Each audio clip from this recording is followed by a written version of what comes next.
Boa noite a todos.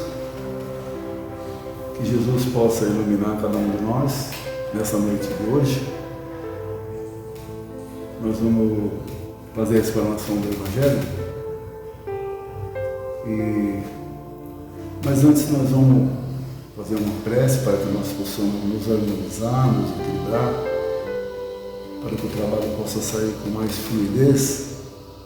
Vamos pedir ajuda para a espiritualidade maior, né? Para que tudo corra bem, para que nós possamos fazer uma explanação dentro da doutrina do Cristo. Então, nesse momento, vamos fechando nossos olhos, vamos visualizando a figura amorosa do nosso Senhor Jesus Cristo, e a eles nós vamos agradecendo. Senhor, obrigado por tudo que o Senhor tem feito por nós, obrigado por estar aqui junto conosco nesse Evangelho desta noite.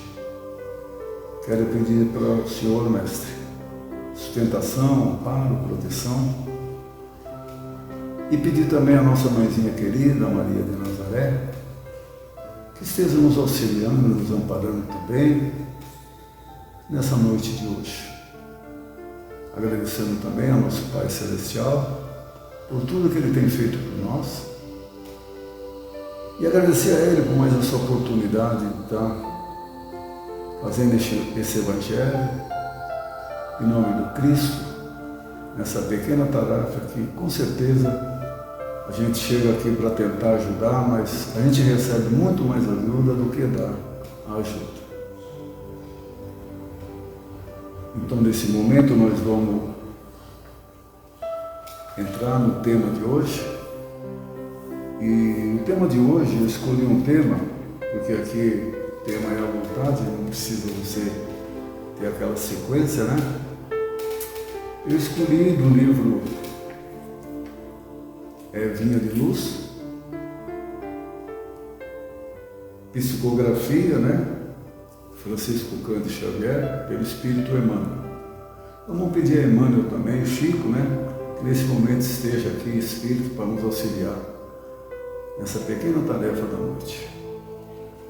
E o tema de hoje, ele é uma passagem de Paulo, quando ele escreve uma carta aos Filipenses, né? Para a igreja de Filipos. Então está no capítulo Filipenses, capítulo 3, versículo 14. Então Emmanuel, ele começa assim o tema da noite. Quando Paulo escreveu aos Filipenses, já possuía vasta experiência de apostolado.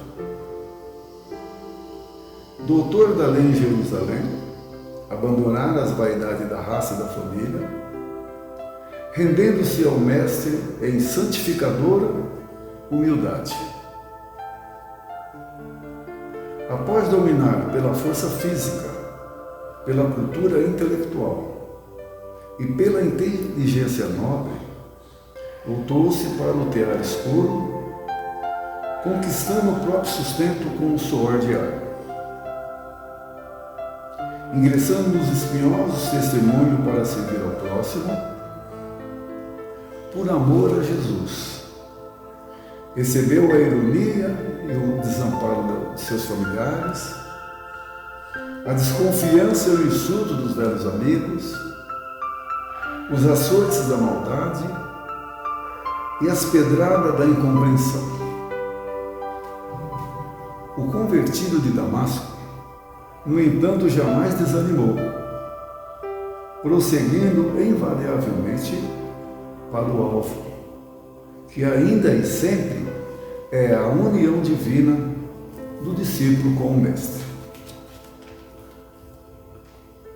Quantos aprendizes estarão atualmente dispostos ao grande exemplo? Ele faz essa pergunta para nós, né?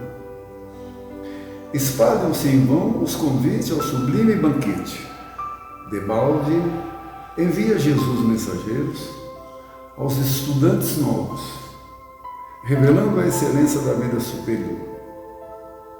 A maioria deles Contudo, abrange operários fugitivos plenamente distraídos da realização.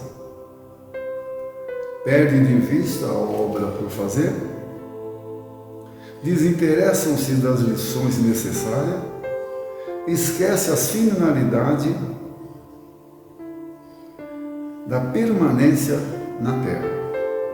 Comumente, nos primeiros obstáculos mais fortes da marcha, nas corrigindas iniciais do serviço, põe-se em lágrimas de desespero. Acabrunhados e tristes, declaram-se incompreensivelmente desalentados, vencidos, sem esperança.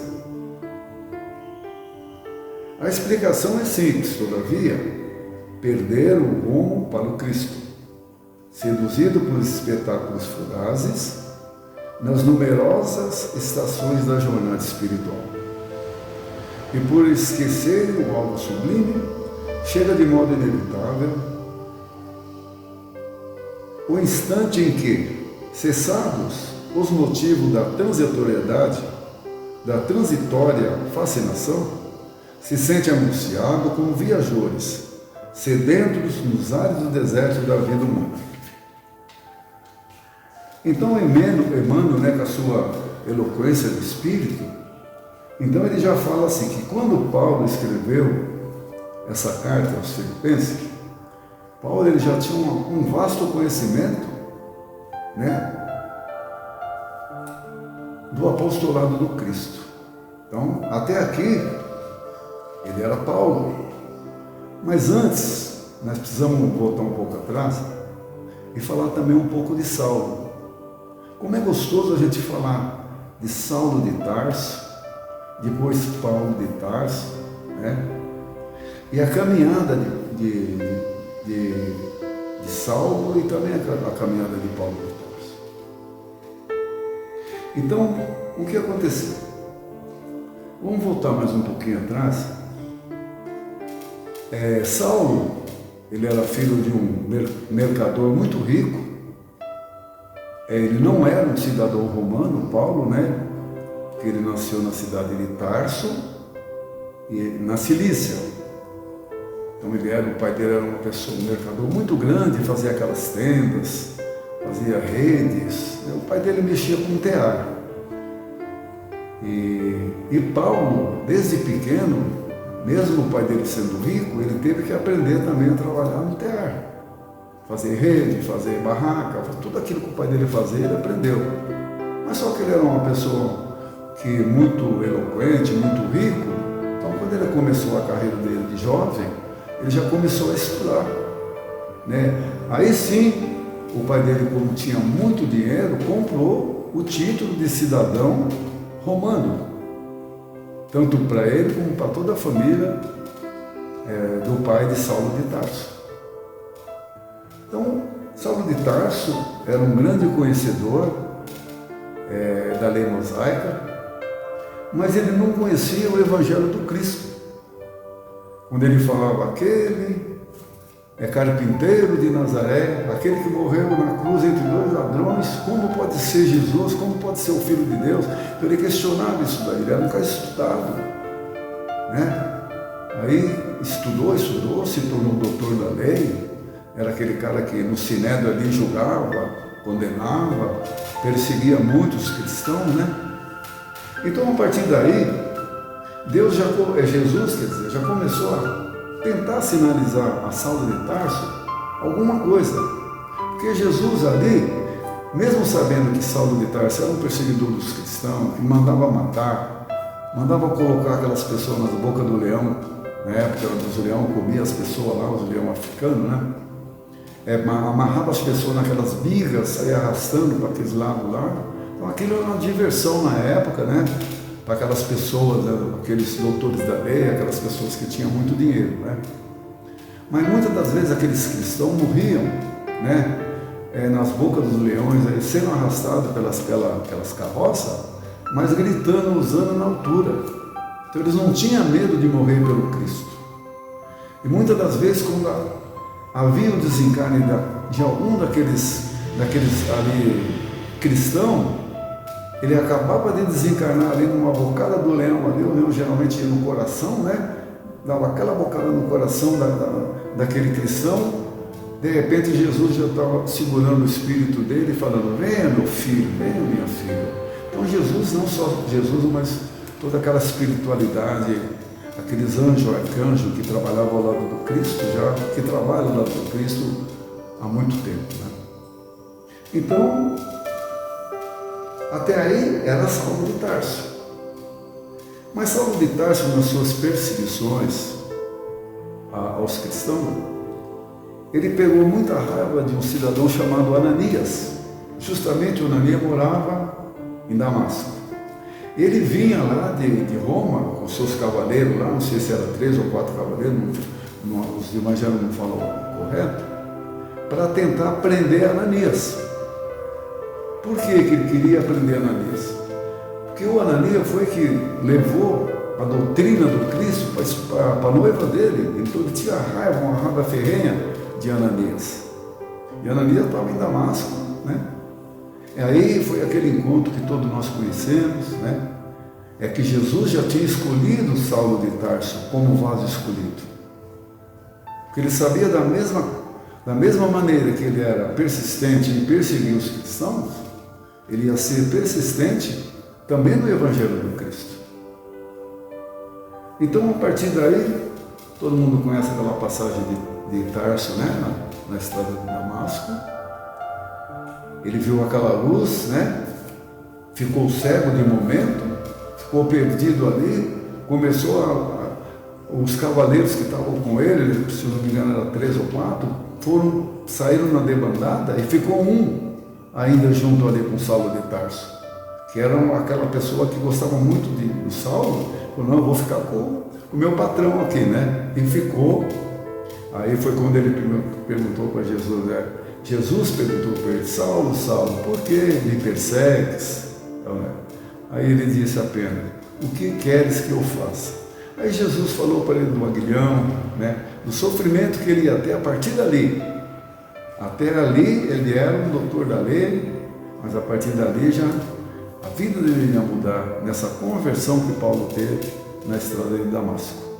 E dali todo mundo conhece aquele cavaleiro que estava com ele ali, né? Levou ele até Damasco, porque Jesus falou: vai até Damasco, porque lá você vai encontrar uma pessoa que vai curar a sua visão, porque ele ficou cego na hora. Aí ele ficou num hotel, não era hotel naquela época, acho que eram aquelas, não sei o nome, né? Antigo, né? Não era estrebaria para cavalo, né? Aquelas pensões antigas, né? Ele ficou lá. Aí Jesus entrou em contato com Ananias e falou: Ananias, você vai lá em determinado local e vai curar o Saulo. Ele falou: mas Jesus, o cara que perseguiu, né, tantos cristãos, agora você vai mandar eu ir lá curar ele? Jesus falou: faça o que eu estou te mandando, Ananias. Ananias foi lá, né, curou o Saulo. Dizem na literatura, né, que saía escama de peixe da vista de Saulo de Tarso, né? Então, a partir daí, a vida de Paulo começou completamente a mudar. E Paulo entendia do Evangelho do Cristo? Não. Ele entendia da lei mosaica, com certeza, ele era um perito em lei mosaica, mas não sabia nada a respeito do Evangelho do Cristo. E aí, ele teve que sofrer muito. Ele foi para o deserto, ficou, se eu não me engano, 2 ou 3 anos no deserto, né? Estudando os pergaminhos que ele conseguiu com Ananias, né? Um pedaço do Evangelho do Cristo, para ele entender o Evangelho do Cristo. Aí lá no deserto ele se preparou, né? Aí ele usou o que ele tinha aprendido quando ele era garoto, quando ele era jovem, a fazer o tear. Então ele começou a trabalhar por conta própria e fazer o próprio sustento. E dali ele saiu do deserto preparado, né? Ele levou o Evangelho do Cristo, o apostolado do Cristo. Passou pela casa do caminho, né? Onde Pedro, que deu o nome para ele de Paulo, né? Ele era Saulo, mas quando ele chegou na casa do caminho, que ele se encontrou com Pedro, né? Tinha mais alguns discípulos ali que trabalhavam com Pedro na casa do caminho, né? Aquela casa que ajudava todo mundo, era moço, fazia trabalho social, né? Então ali ele passou a chamar Paulo, né? E aí a vida dele começou a peregrinação de Paulo. Então, quando nós falamos aqui no tema de hoje, para o alvo, o que significa esse lema, esse tema, para o alvo? Então, para o alvo significa que ainda e sempre é a união divina do discípulo com o mestre. Então, Paulo ele sempre fugiu do Cristo, não fugiu? Mas chegou uma hora que o Cristo foi atrás dele na estrada de Damasco. Jesus foi atrás de Saulo de Tarso, não ele atrás de Jesus. Jesus sinalizou ele várias vezes, mas ele não queria aceitar, ele era muito orgulhoso, ele era doutor, aquele negócio todo, né? Então, esse evangelho dessa noite, então Paulo, ele vem nos trazer a respeito, quando fala para a gente atingir esse alvo. Porque muitas das vezes, nós chegamos dentro de uma casa espírita, às vezes nunca a gente chega numa casa espírita, é muito difícil a pessoa vir para a casa espírita por amor. Difícil. Eu mesmo cheguei pela dor. Nunca cheguei pelo amor. Tem pessoas que falam, eu vim pela doutrina, pelo amor. É difícil, mas tem pessoas que vêm pelo amor, mas eu vim pela dor. Então, geralmente, a maioria vem pela dor. Vem porque perdeu um ente querido, porque está com a vida toda atrapalhada, e vem na casa espírita pensando que vai ter um milagre repentino, e não é assim que funciona, né?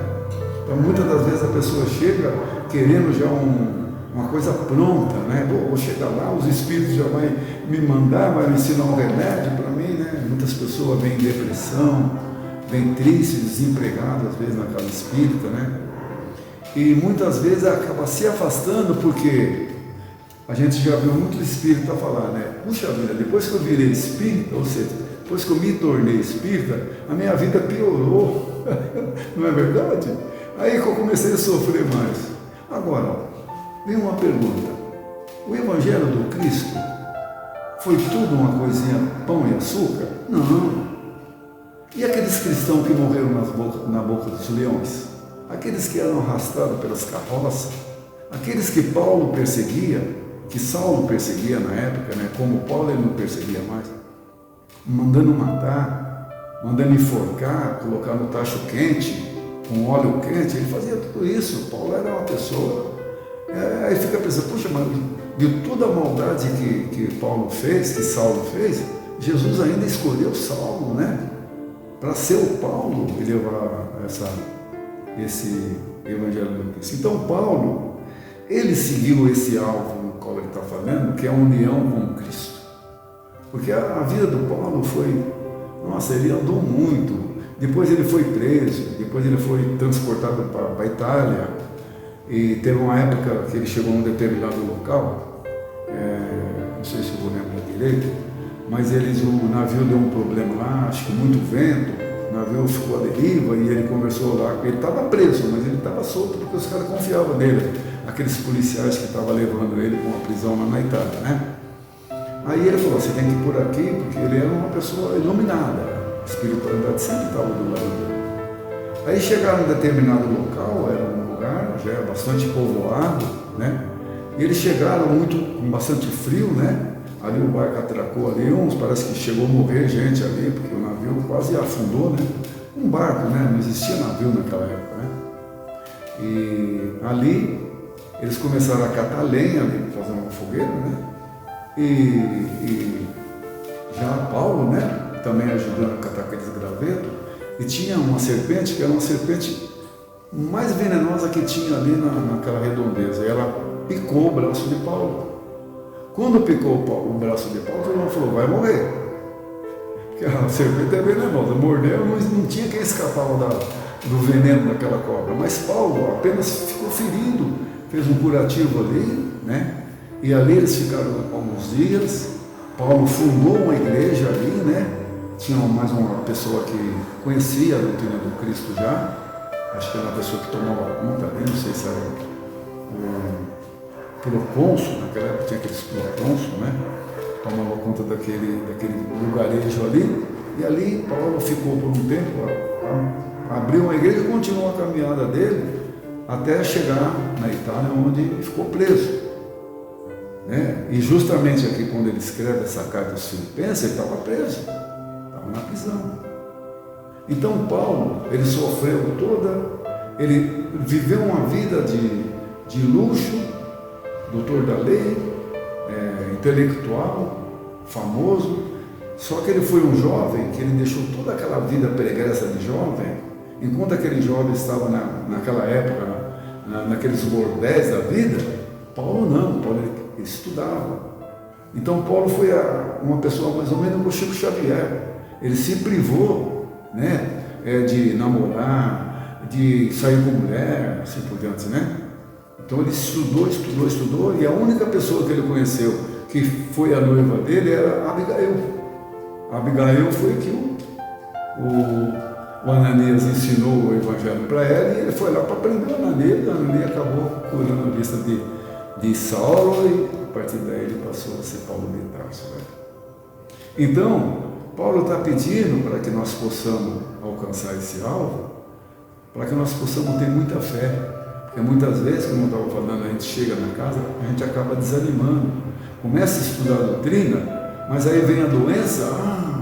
Eu peguei doença porque eu comecei no kardecismo, né? Eu não sei o que lá, né? Então nós temos que ver esse foco desse alvo em tudo, no sofrimento, na alegria, na doença. Quem somos nós para não passar por uma doença aqui? Porque nós estamos vivendo um mundo ainda de provas e expiações, um mundo de sofrimento. Nós estamos aqui, nós não somos aqui porque nós somos vítimas, não, nós somos devedores. Ninguém é vítima aqui na terra. Todos nós somos devedores, todos nós temos nossas dívidas para pagar, cada um com seu quinhão. Então é isso que eu queria passar para vocês hoje. Eu acho que eu já estou me alongando demais aqui. Talvez que espero que você tenha entendido essa passagem de Paulo. Eu não consegui ler, pegar a Bíblia e ler, mas eu fiz uma explanação assim, do jeito que Emmanuel nos traz, né? Esse espírito eloquente que Emmanuel, né? Que foi o mentor do Chico, né? Durante tanto tempo. Fala-se que ele está reencarnado aqui no Brasil, ninguém sabe, né? Está sendo estrangeiro também na China, né? A gente não sabe. Então nós vamos terminar agradecendo todos vocês aí, que Jesus possa abençoar cada um de nós. Então nós vamos nesse momento envolver os nossos espíritos, nossos anjos da guarda, nossos guia protetores, e nesse momento nós vamos fazendo uma vibração, nós vamos vibrando por essa casa que nos acolhe. Aqui é a casa Passo do Coração de Jesus. Vibrando pelos trabalhadores aqui da casa, vibrando também pelos dirigentes, pelas pessoas que frequentam essa casa também, nos assistindo, vibrando por todos os trabalhos aqui da casa. Então, nesse momento, nós vamos encerrando essas vibrações da noite, roubando ao Pai, para que o Pai, que é a sua infinita misericórdia e bondade, nesse momento derrame toda a sua luz, o seu amor sobre todo o planeta Terra. E nesse momento, cada lar vai recebendo uma gotinha do amor do nosso Pai maior e de toda a espiritualidade do bem, equipes benfazejas que venham nos auxiliar nesse momento no nosso planeta, onde está acontecendo essa guerra, que nós estamos, essa guerra espiritual entre o bem e aqueles que não é do lado do bem. Nós vamos ter fé e confiar. Então vamos dar por encerrar esse evangelho, para que nós possamos terminar. Nós vamos fazer mais uma prece de encerramento. Pai nosso que está nos céus, santificado seja o vosso nome. Venha a nós o vosso reino, Pai, seja feita a vossa vontade, assim na terra como em todos os lugares. O pão nosso de cada dia nos dai hoje, perdoai as nossas ofensas, assim como nós perdoamos a quem nos tem ofendido. E não nos deixeis cair em tentação, mas livrai-nos do mal. Que assim seja, com a graça de Deus, com a graça de Jesus. Que Jesus possa abençoar a cada um de nós e a todos vocês nessa noite de hoje. Graças a Deus.